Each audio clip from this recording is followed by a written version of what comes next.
अस्सलाम वालेकुम, कैसे हैं आप सब। तो आज हम बात करेंगे एक्सरसाइज 11B के क्वेश्चन नंबर 1 की। मेरे पास ये बुक 2 है जिसको कॉमनली D2 भी बोलते हैं, और ये चैप्टर नंबर 11 है जिसका नाम है ट्रिग्नोमेट्रिक रेशियोज।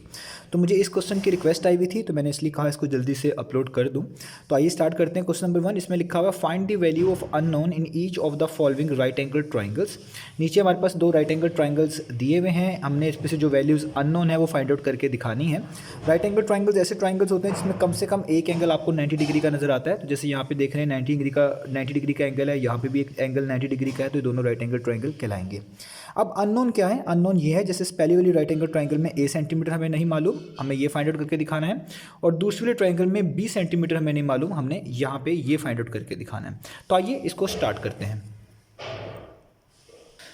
तो देखिए मैंने यहाँ पे क्वेश्चन भी लिख लिया है, जो फिगर है वो भी बना लिया है, और यहाँ पे कुछ चीज़ें लिखी है जो कि मैं अभी आपको एक्सप्लेन कर देता हूँ। आपको 11A का क्वेश्चन नंबर 1 लाजमी देख लेना चाहिए, क्योंकि उसके अंदर मैंने ये ट्रिग्नोमेट्रिक रेशियोज जिनको बोलते हैं साइन, कोसाइन और टेंजेंट, जिनकी मदद से ये क्वेश्चन हमने सॉल्व करना है, वो एक्सप्लेन किए हैं थोड़ी सी।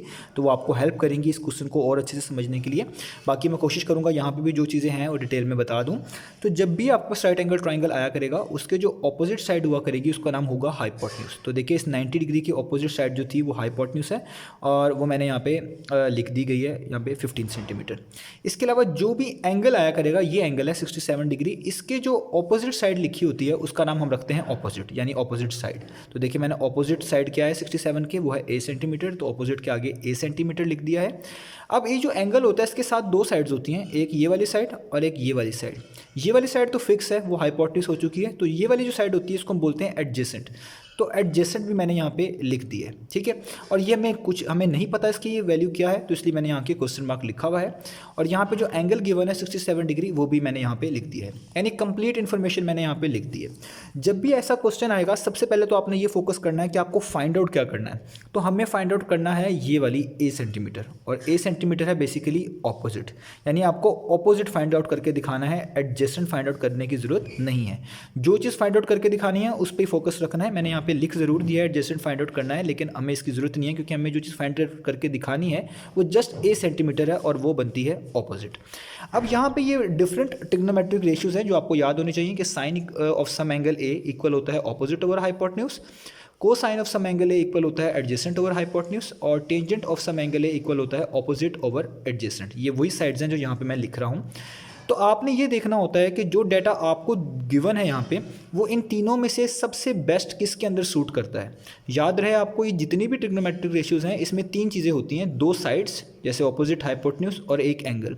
इन तीन में से कम दो चीज़ें आपको पता होनी चाहिए, तब आप तीसरी चीज़ को फाइंड आउट करके दिखा सकते हैं। अब आप देख सकते हैं हमने जो चीज़ फाइंड आउट करनी है, जो हमें गिवन है, वो है हाइपोटेन्यूज, एंगल और ऑपोजिट। अब हमने ऐसी रेशियो ढूंढनी है जिसमें ये तीनों चीज़ें आती हों, हाइपोटेन्यूज भी आता हो, एंगल तो आएगा ही आएगा, वो तीनों में आ रहा है, और ऑपोजिट लाजमी आता हो। तो आप देखें पहले हाइपोटेन्यूज इसके अंदर आ रहा है, इसके अंदर आ रहा है, और इसके अंदर तो नहीं आ रहा, तो tan तो छोड़ दें, इन दो की बात करते हैं, क्योंकि इन दोनों में हाइपोटेन्यूज है, क्योंकि हाइपोटेन्यूज हमें गिवन भी है। एंगल दोनों में ही है, तो ठीक है, दोनों में एंगल है। ऑपोजिट किस में है? ऑपोजिट है फर्स्ट वाले में, दूसरे वाले में ऑपोजिट नहीं है। तो जो चीज़ फाइंड आउट करनी होती है वो आपको लाजमी ट्रिग्नोमेट्रिक रेशियो में नजर आनी चाहिए। तो देखें पहले वाले में ऑपोजिट लिखा हुआ है, दूसरे वाले में नहीं लिखा हुआ, तो पहले वाली सबसे बेस्ट रेशियो है जो हम यहाँ पे यूज़ कर सकते हैं और इसको फाइंड आउट कर सकते हैं।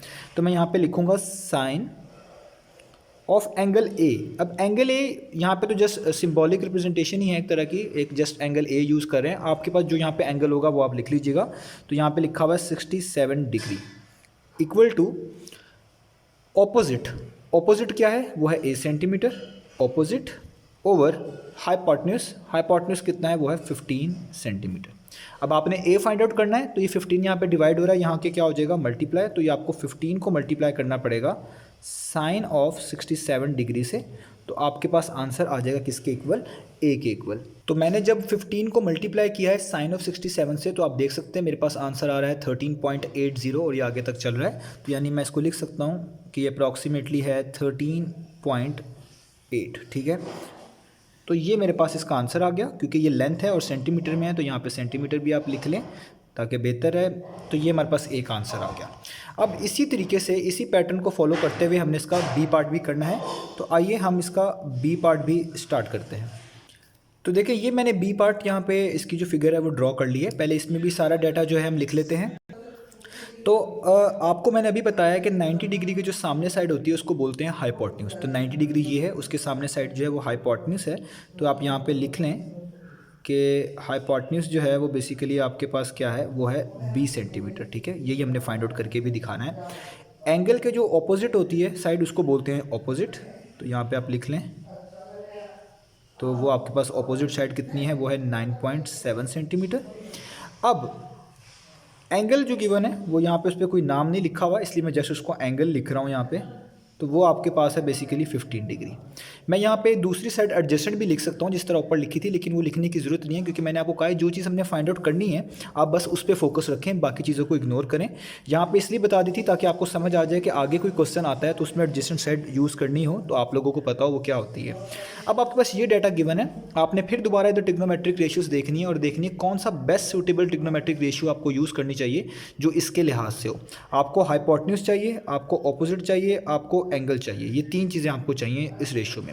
तो देखें हाइपोटेन्यूज तो पहली 2 में ही आ रही हैं, तीसरे वाले में हाइपोटेन्यूज नहीं आ रही। तो अगली चीज़ देखते हैं ऑपोजिट।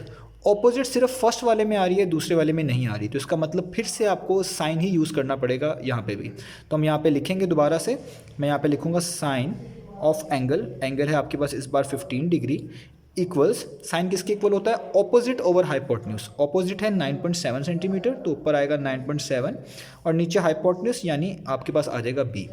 ये यहाँ पे b डिवाइड हो रहा है, इधर आके मल्टीप्लाई होगा तो ये बन जाएगा b multiply by sine of 15 degree equal to 9.7। और जो साइन ये जो मल्टीप्लाई हो रहा है साइन 15 से, ये वहाँ जाके हो जाएगा डिवाइड। तो आपको लिखना पड़ेगा 9.7 divided by sine of 15 degree. ठीक है, अब आपने इसका आंसर जस्ट बताना है। तो अब आपने क्या करना है, कैलकुलेटर में 9.7 को डिवाइड कर देना है साइन ऑफ 15 डिग्री से। तो मैंने यहाँ पे कर दिया है, तो मेरे पास ये काफ़ी जो है इस तरह का लंबा चौड़ा आंसर आ रहा है। लेकिन ये वाला बटन आप प्रेस करेंगे तो ये आपको डेसिमल में ले आएगा। तो ये आंसर आ रहा है 37.47। तो इसका आंसर आप लिख सकते हैं 37.47। ये आंसर भी इसका ठीक है, लेकिन अगर आप इसको थोड़ा राउंड ऑफ कर लें तो भी बेहतर है। आप देख सकते हैं यहाँ पे 7 है, ठीक है, ये 7 है और 7 5 से बड़ा है, तो लास्ट वाले नंबर को आप ऐड कर लें तो ये राउंड ऑफ हो जाएगा थोड़ा सा, तो ये हो जाएगा 37.5 और ये लेंथ है तो इसको आपको लिखना पड़ेगा सेंटीमीटर में। तो ये थे हमारे पास ये दोनों पार्ट हमने सॉल्व कर लिए। उम्मीद करता हूँ आपको समझ